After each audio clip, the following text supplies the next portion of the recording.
Welcome to this Jeremy Bamber and White House Farm podcast Season 2. Last week we interviewed actor and presenter Steve Wraith, who in this episode reads a narrative written by Jeremy Bamber about his perspective on the evidence in the case. I wanted to write about all things that have happened to me over the years that are unique to me and really extraordinary, verging on the truly incredible. What is amazing is that nothing I write about here is or was unknown about by the police, the Home Office or the Crown Prosecution Service. But they refuse to admit that they know this information. This is why one of my favourite sayings is, "The only thing that is necessary for the triumph of evil is for good people to know and for them to then do nothing." But in my case, so many people have known what happened to me over the years, but they have simply chosen to stay silent or have turned a blind eye to these matters. I don't doubt for a moment that during the last 36 years, some people who knew have attempted to speak out and their statements have been and still remain undisclosed, or, having spoken to about their desire to speak out, have gone on to withdraw their witness statements or agree to stay silent. We know from first-hand accounts from witnesses who gave a statement to the police that by the time their statement was typed up and ready to be signed, it had been edited. This was to leave out evidence helpful to the defence, or it was changed to make an otherwise favourable witness statement for the defence one that became favourable to the prosecution case.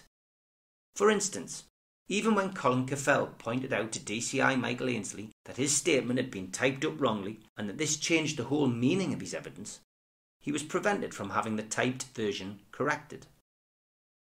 One of the other techniques used by Essex Police to manipulate the witness evidence was to advise the witness whilst taking their statement not to include certain aspects of evidence. It happened to me whilst Essex Police took my statement. I told Essex Police certain things which explained why certain witnesses were keen to give misleading evidence against me, only to be told that they were not interested in any of the criminal offences that certain witnesses had supposedly committed, and accordingly made no record of me bringing this information to their attention. Anne Eaton made a record of being told by Essex Police officers on a number of occasions that she could not include certain information in her witness statements. The reason for explaining all of this information is that it puts into context why it has taken more than 36 years for so much of this information to become known about. Non-disclosure of evidence in my case is not simply about non-disclosure of the material once it has been recorded. It is often the manipulation of the evidence prior to it being recorded onto a witness statement. A prime example of all of the above comes prior to me even being a suspect in the case. On the 6th of September 1985, a month after the tragedy, the Chief Constable, the Deputy Chief Constable, Peter Simpson, and DCI Michael Ainsley tasked DCI Keneally to write a report to review the evidence in that case. DCI Keneally had to have done exactly that. Speaking to DS Stanley Brian Jones, DI Robert Miller, DI Ron Cook, and many other police officers and forensic scientists, DCI Keneally also reviewed the case photographs, the witness statements from everyone already interviewed, such as the Bowflowers and the Eatons, Sheila psychiatrist, her friend Freddie, and Colin Caffell, to name a few. We know that DCI Keneally had to do a very thorough job of reviewing and assessing the evidence gathered during the previous 4 weeks, because Robert Bowflower had made an official complaint against Essex Police to the Chief Constable. In it, he accused Essex Police of negligence and stated that he was certain I was responsible for murdering all 5 members of the family. He also stated I was stealing all of the family treasures that rightfully belonged to him and his family, even though I was stealing nothing, just taking some of Mum and Dad's things to Sotheby's with the full knowledge and permission of the executor of Mum and Dad's estates. Robert Bowflower was obviously obsessed with money, because prior to making his formal complaint to the Chief Constable of Essex Police, he visited his own solicitor, Mr. Rant, on the 24th of August to find out how he could stop me from inheriting anything from my grandmother, Mabel Speakman's will. It seems incredible that the solicitor, Mr. Rant, did not immediately inform the police that Robert was planning to defraud Mabel Speakman by changing his 94-year-old lady's will so that his wife, Pamela, would inherit everything after Mabel's death. We do not know why Mr. Rant stayed silent about this impending fraud, but it appears that, if Essex police knew that Robert was planning to defraud this venerable 94-year-old lady of all her money and assets, Essex police chose to do nothing to prevent this from happening. Mabel Speakman's will was changed on the 2nd of September 1985, leaving everything except a few small gifts to Robert Bowflower's wife Pamela. It's unthinkable for my gran to completely disinherit me a few weeks after I had lost my family in this awful tragedy. And for he to do this even before I was a suspect and a month before I was charged with murder. No one who knew Granny Speakman would believe that she would have been so mean and cruel to me by disowning me and disinheriting me. Gran would never have acted in this way, not in a million years. The changing of Gran's will was nothing to do with what she wanted.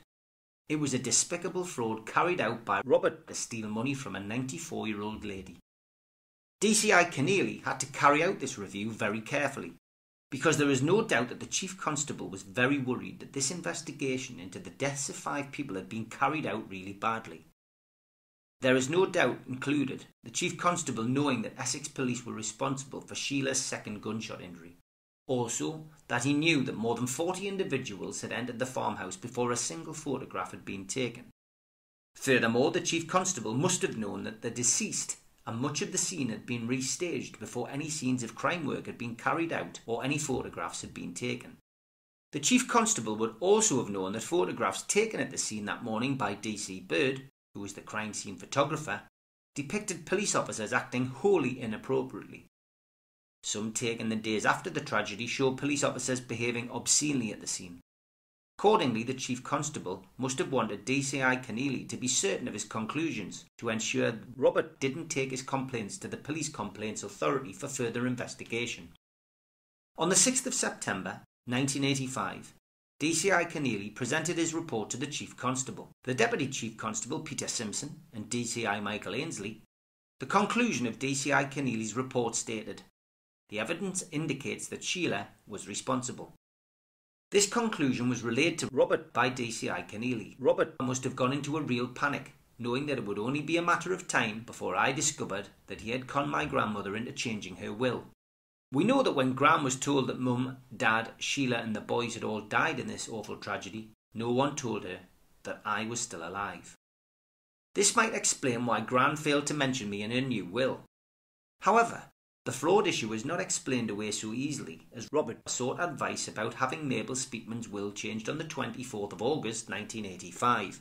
Gran was only informed about the tragedy on the 2nd of September, and therefore it cannot have been Gran's idea that she needed to change her will, even if after the 2nd of September Gran believed that I'd also died.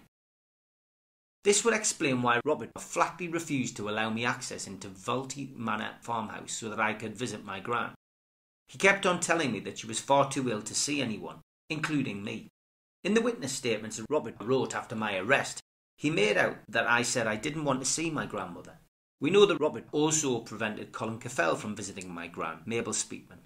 No doubt worrying that as Colin was not part of his contract to defraud Gran of her money, that Colin might start talking about me, wondering how I was when I came to visit her. Then she would have known that I was alive and realised that she had been tricked into changing her will in order to disinherit me. Gran would have been mortified that I think her so mean as to disown me and disinherit me, only weeks after I'd lost 5 members of my family.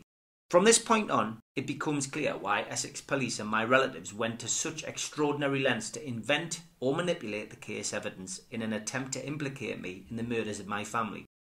After Malcolm Waters reported the information Julie had told to the police on the 7th of September 1985, Julie Mugford was taken into police custody and interviewed without a solicitor being present.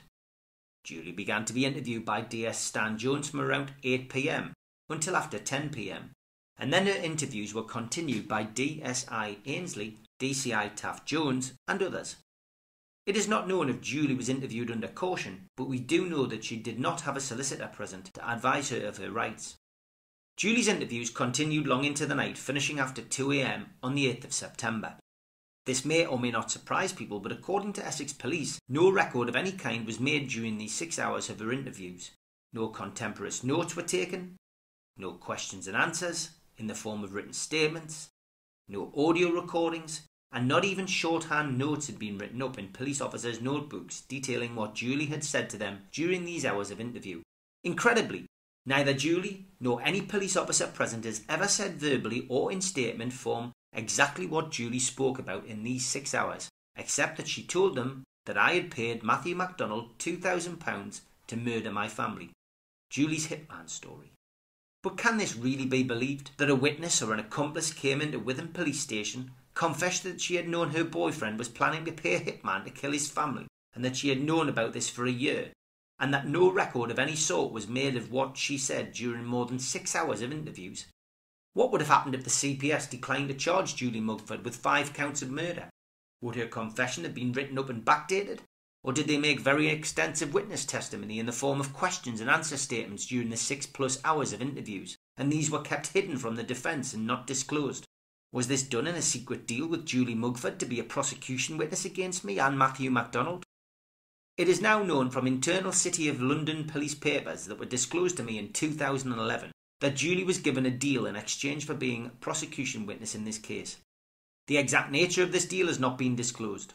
It is known that Essex Police and the CPS did turn a blind eye to the £25,000 contract between the News of the World and Julie for her exclusive story, which would be bought only if I was found guilty. The CPS and Essex Police knew that making such a contract with a national newspaper prior to the jury's verdict was against the law.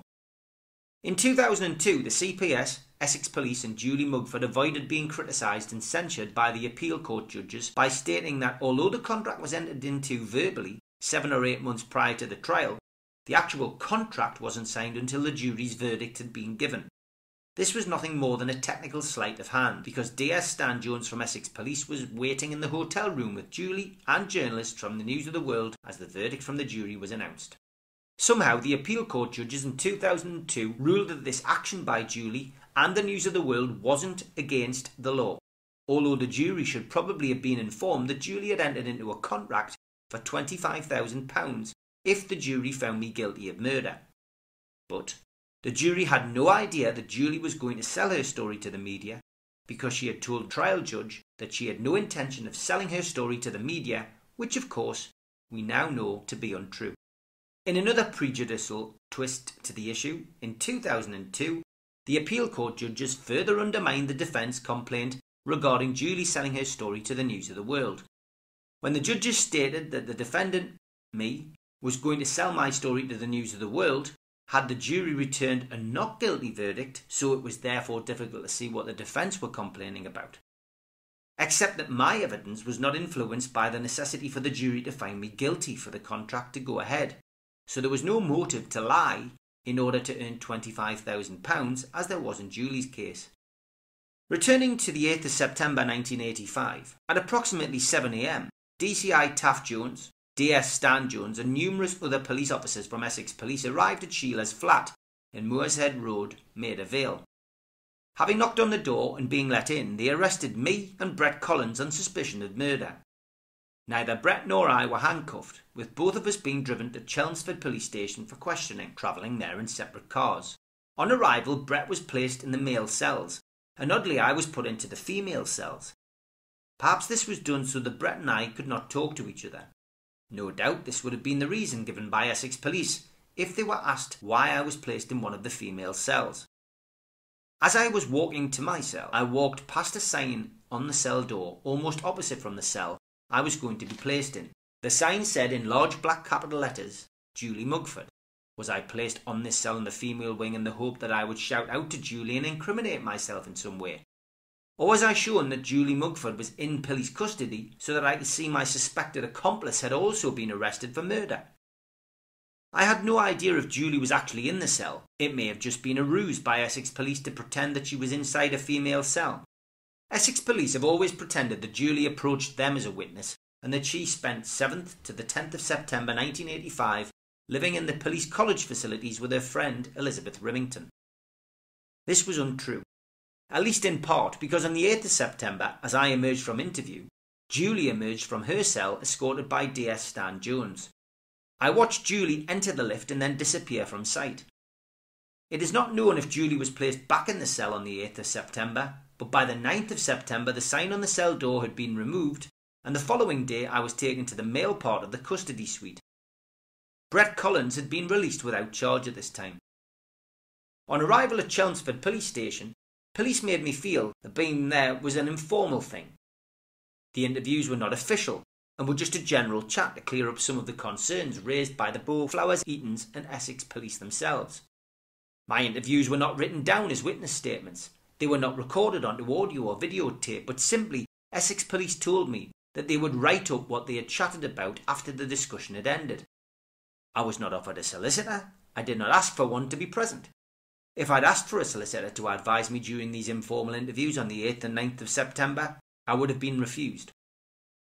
My custody records show that DCI Taft Jones had authorised that I would be refused permission to be represented by a solicitor. What I didn't know was that Essex Police were deliberately misleading me into chatting to them so that they would discover what my defence case would be, so that should they decide to charge me with paying a hitman to murder my family. Once they had discovered my defence case, then Essex Police could manipulate and manufacture evidence in order to build a false case against me. Not only that, but Essex Police officers informed the Bowflowers and Eatons, as well as Julie Mugford, about what I was saying to them during the first 2 days in police custody, so that they could write witness statements to counter everything that I was saying to the police. Once Essex Police had tricked me into saying what my defence case would be and compromise of, they then allowed me to see a solicitor. This was on my 3rd day in custody, and the interviews then became formalised into written questions and answers. I was given the duty solicitor under legal aid, as I did not know of a private solicitor who could have advised me. By the time I had the assistance of a solicitor to give me advice, it was too late to give no comment answers. I'd already talked to the police for 2 days, and so the solicitor's advice was to keep me talking to them and helping with their inquiries. Of course, in hindsight, I said nothing from the police from the moment they picked me up from Sheila's flat, but I'd never been in trouble with the police, nor did I know anyone who had been in trouble with the police. So I had no idea that I should have said anything to them, as they needed my cooperation in order to them frame me for murder.